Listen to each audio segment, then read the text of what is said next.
lui et Gucci. Depuis que Kémy Séba s'est retiré un peu, il commence à se retirer, hein, il s'est déconnecté des Wagner. Celui qui, depuis, jalousait Kémy Séba, c'est bel et bien Gucci. Il a fait tout, il était au Burkina, il était au Mali, il était au Niger. En fait, il voulait être comme Kémy Séba, hein, sa lutte jusqu'à aujourd'hui veut atteindre le niveau de Kémy Séba. Et il a été recruté certes par le troll russe ou le troll Wagner. Il a été recruté par le troll Wagner pour pondre cette incongruité parce que les Wagner depuis un certain temps ont mis en place un troll appelé Acta Project. Je vais vous lire, vous allez comprendre. Vous allez voir ce que ceux-là font depuis un temps. Quand on parle d'un troll, on parle de messages postés sur Internet, hein, souvent par provocation afin de susciter une polémique. Voilà. Donc aujourd'hui, considérons Béhanzin comme un troll russe. Parce que depuis qu'il a cherché son chemin, il s'est rapproché des Wagner à partir du Mali.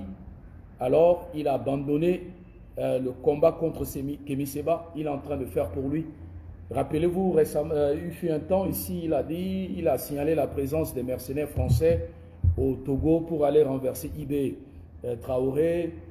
Il est dans ces trucs, il est en train de faire des buzz pour avoir de la popularité comme Kémy Séba. Alors, il a reçu, certainement, il s'est approché du troll Wagner appelé Projet Lacta. Projet Lacta, je lis cette partie. La Russie a lancé en septembre 2023 la plateforme African Initiative pour poursuivre les opérations de déstabilisation et de propagande portées par Wagner via le projet Lacta. L'African Initiative se présente comme une agence de presse dont le but est la construction d'un monde multipolaire juste sans néocolonialisme. Un monde où les pays d'Afrique peuvent être véritablement indépendants de la France. Développe son rédacteur en chef Artyom Kuriv auprès de France Info. Selon le média d'investigation russe, The Insider, ce dernier est membre de FSB, le service des renseignements intérieurs russe. L'African Initiative soutient les médias locaux. 1. Organise des événements culturels. Nous allons voir la maison russe à Bangui. Aujourd'hui, organise des événements culturels aussi, comme l'ambassade de France. Et diffuse des messages sur des chaînes Telegram. L'information donnée par Gucci Béhanzin en cette soirée à 20 h, j'ai consulté les dernières publications de Telegram, qui est un site Wagner. Il n'y a pas cette information qui confirme que Touadéra a échappé à une tentative d'empoisonnement. Parce que si l'information est avérée, Telegram devait poster. Telegram n'a pas parlé de cette information. Depuis le 31, le 1er et aujourd'hui le 2 août à 20 h, Telegram n'a pas mentionné. Telegram a juste publié la vidéo dont je vous ai montré tout à l'heure, le retour de Touadéra à Bangui et la célébration de la levée de l'embargo. Mais Telegram n'a pas parlé sur ou à propos concernant la tentative d'empoisonnement de Touadéra. Alors, on poursuit. Selon une note du département d'État américain publiée en février, le projet Lacta recrute aussi dans la population africaine des journalistes, des blogueurs et des membres du public chargés de renforcer l'image de la Russie et de dénigrer l'image d'autres pays. Une affirmation démentie par Artyom Kuriv, le recrutement des journalistes est absolument le même en France et en Russie. Nous recherchons les journalistes talentueux des étudiants de dernière année à l'université. Alors, vous allez voir que les liens publics entre Africa Corps, qui est aujourd'hui, après la mort de Prigodine, Wagner, c'est une vieille appellation.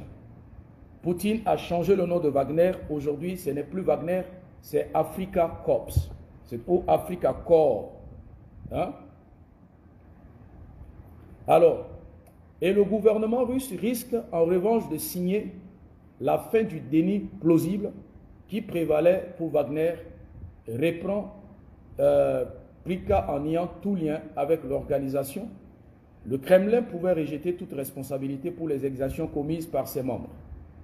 Le groupe paramilitaire a notamment été accusé de violence en Centrafrique, etc. Je pense que la Russie continuera de brouiller les frontières pour se soustraire à ses responsabilités. Alors, on revient à la vidéo de... Et que le président centrafricain veut séjourner à Paris. Je vous explique. Une de mes connaissances qui travaille dans un hôtel parisien où séjournait le président centrafricain, invité par Emmanuel Macron pour l'ouverture des Jeux Olympiques, m'a informé de la tentative d'empoisonnement raté du président centrafricain.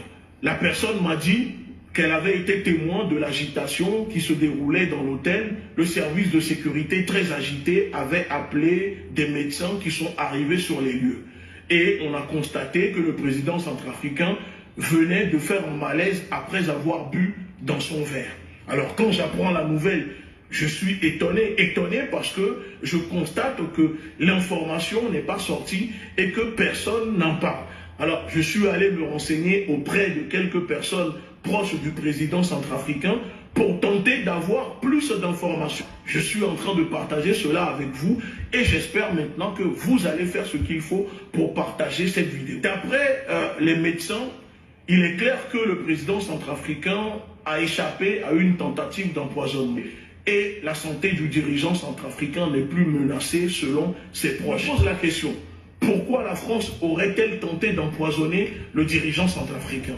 Et c'est là où vous allez comprendre. De toute évidence, ce sont les services spéciaux français qui ont tenté de prendre la vie du président centrafricain, car selon mes informations, Touadéra n'a pas accepté les conditions, le chantage posé par Emmanuel Macron dans le cadre du réchauffement des relations franco-centrafricaines. Souvenez-vous, je n'ai pas hésité à critiquer cela.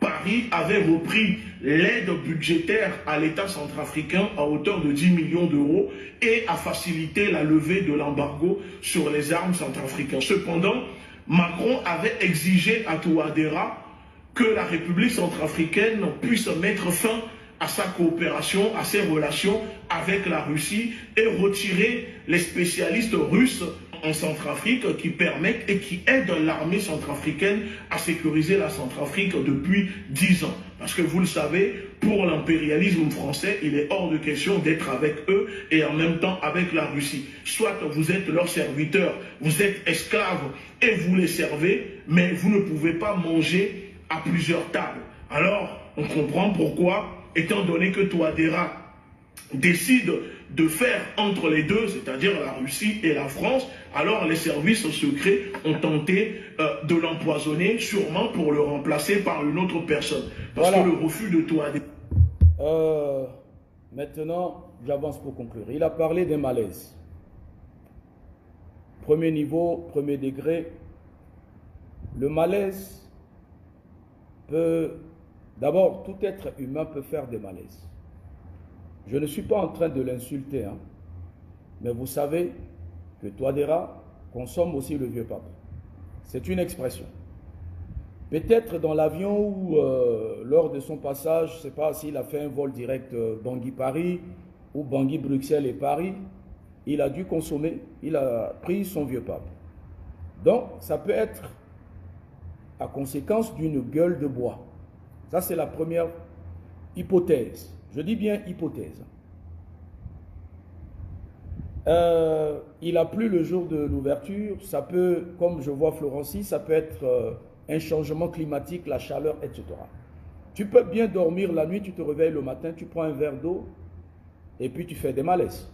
Et pour un individu du quartier, on s'en gaba. Mais pour un président de la République, on doit appeler les médecins, on doit surveiller pour voir qu'est-ce qu'il faut, qu'est-ce qui ne va pas, parce que c'est une personnalité.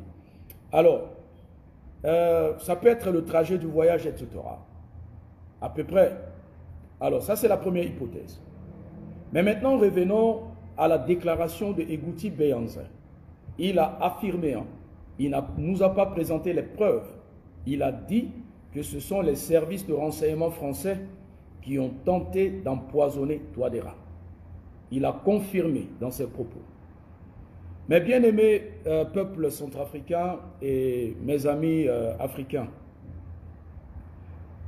allez consulter dans l'histoire de la France, l'histoire politique de la France. La France politique n'est pas spécialisée dans le cas d'empoisonnement. La France, si on parle de coup d'État, on parle de la France. Si on parle de soulèvement populaire, organiser des manifestations pour déstabiliser un régime, ça c'est le fort de la France. Ok? Il n'a même pas dit au conditionnel Sika Benzui.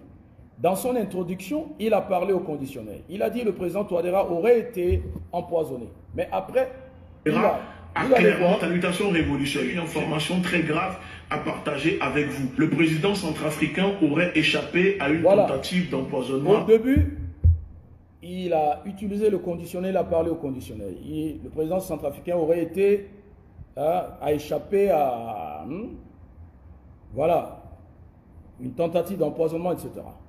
Merci Soussou Boussou. Il y a aussi le problème, le malaise peut venir aussi de ce poids.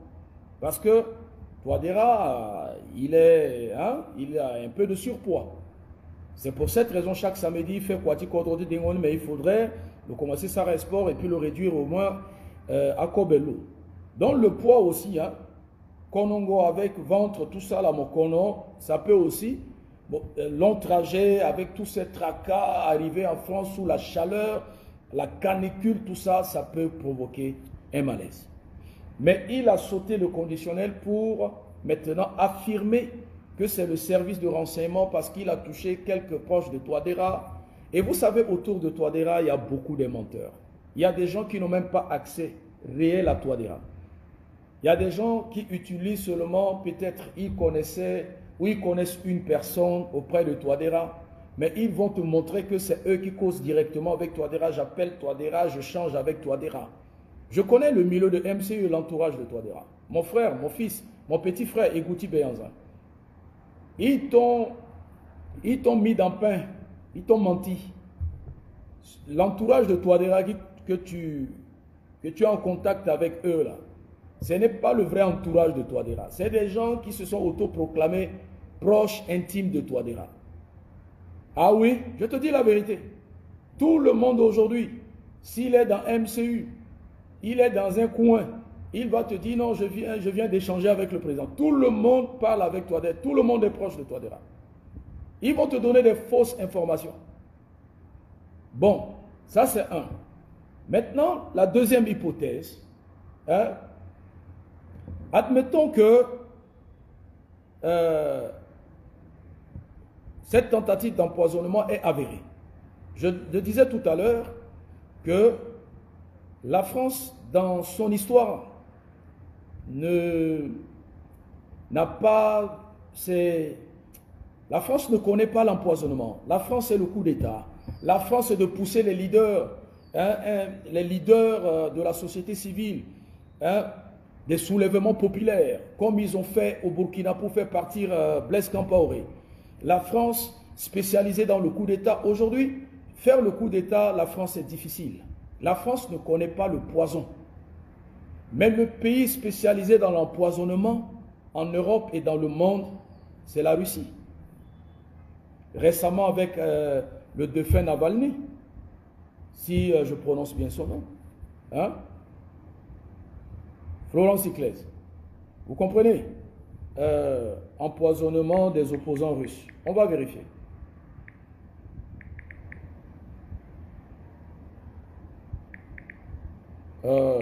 Vous allez voir, quand vous tapez même sur Google, vous verrez que la Russie est spécialisée dans l'empoisonnement. Empoisonnement d'Alexei Navalny.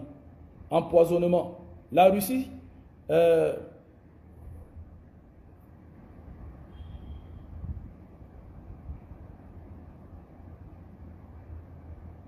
soit la Russie te tue, en Russie on te tue, soit comme le cas de Prigodine, qu'on a assassiné froidement, soit c'est la fiole.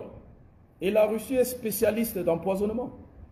Alors, si Egouti Beyanza affirme ici que c'est le service de renseignement français, ne venez pas me dire que